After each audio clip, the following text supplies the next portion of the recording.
Người Gaza ai làm răn lá vàng, trong trường thơm bên màu oanh cười lan về lan cơ xem ru mờ sắp bay qua ban coi. CPC.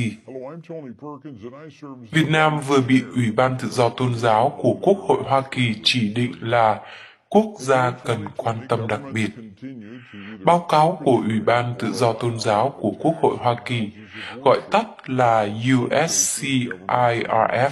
cho biết cuộc đàn áp của chính phủ ở Việt Nam tiếp tục là một thực tế khắc nghiệt mà các nhóm tôn giáo độc lập với nhà cầm quyền phải đối mặt. Vì thế, Việt Nam đã bị USCIRF đưa vào danh sách các quốc gia cần quan tâm đặc biệt, gọi tắt là CPC, theo đạo luật tự do tôn giáo quốc tế.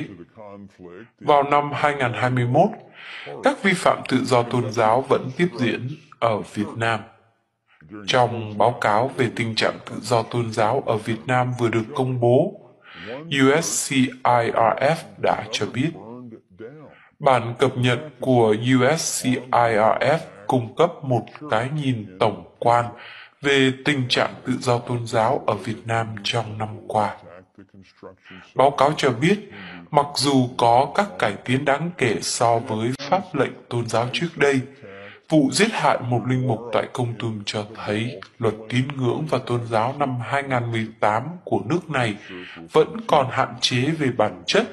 và bị cản trở bởi việc áp dụng không đồng đều và thiếu nhất quán trong cả nước. Báo cáo nhấn mạnh rằng,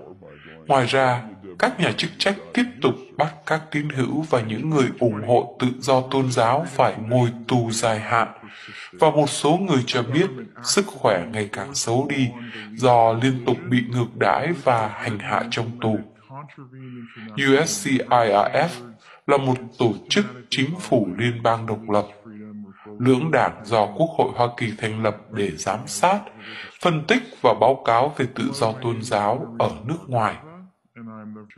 Báo cáo cho biết chính quyền tiếp tục tích cực đàn áp các cộng đồng thiểu số tôn giáo độc lập, bao gồm cả người Hơ Mông và người Thượng theo đạo Tin Lành, Phật giáo Hòa Hảo, Phật giáo Việt Nam Thống Nhất, Tín đồ Cao Đài, Công giáo và các viên pháp luân công. USCIRF chỉ ra rằng các cộng đồng dân tộc thiểu số phải đối mặt với sự đàn áp nghiêm trọng nhất là trong việc thực hành đức tin của họ một cách ôn hòa, bao gồm hành hung thể xác, trục xuất, giam giữ, bỏ tù và buộc phải từ bỏ đức tin. Theo USCIRF, những người ủng hộ quyền tự do tôn giáo cho biết vụ giết một linh mục dòng Đa Minh Việt Nam gần đây cho thấy mối nguy hiểm cho các chính sách của Việt Nam đối với các nhóm tôn giáo. Linh mục du xe Trần Ngọc Thanh, 41 tuổi, bị chém chết khi đang nghe giải tội tại giáo phận Kon Tum vào ngày 29 tháng Giêng. Vụ việc xảy ra tại nhà thờ Đắc Mót, thị trấn Pleiken, huyện Ngọc Hồi, cách thành phố Kon Tum 40 km về phía bắc. Cảnh sát địa phương đã bắt giữ kẻ tấn công và tuyên bố hắn bị bệnh tâm thần, nhưng một nhóm nhân quyền có trụ sở tại Virginia đã đổ lỗi vụ việc là do chính phủ Việt Nam nuôi dưỡng sự thù địch chống lại các tôn giáo. Ông Nguyễn Đình Thắng, giám đốc điều hành của Boat People SOS và thành viên ban điều hành Hội nghị bàn tròn tự do tôn giáo quốc tế cho biết, trong 2 năm qua đã có sự gia tăng những lời nói căm thù và phỉ báng chống lại các nhà lãnh đạo và tín hữu của các tôn giáo dám kháng cự lại sự kiểm soát độc tài của chế độ. Ông Thắng nói,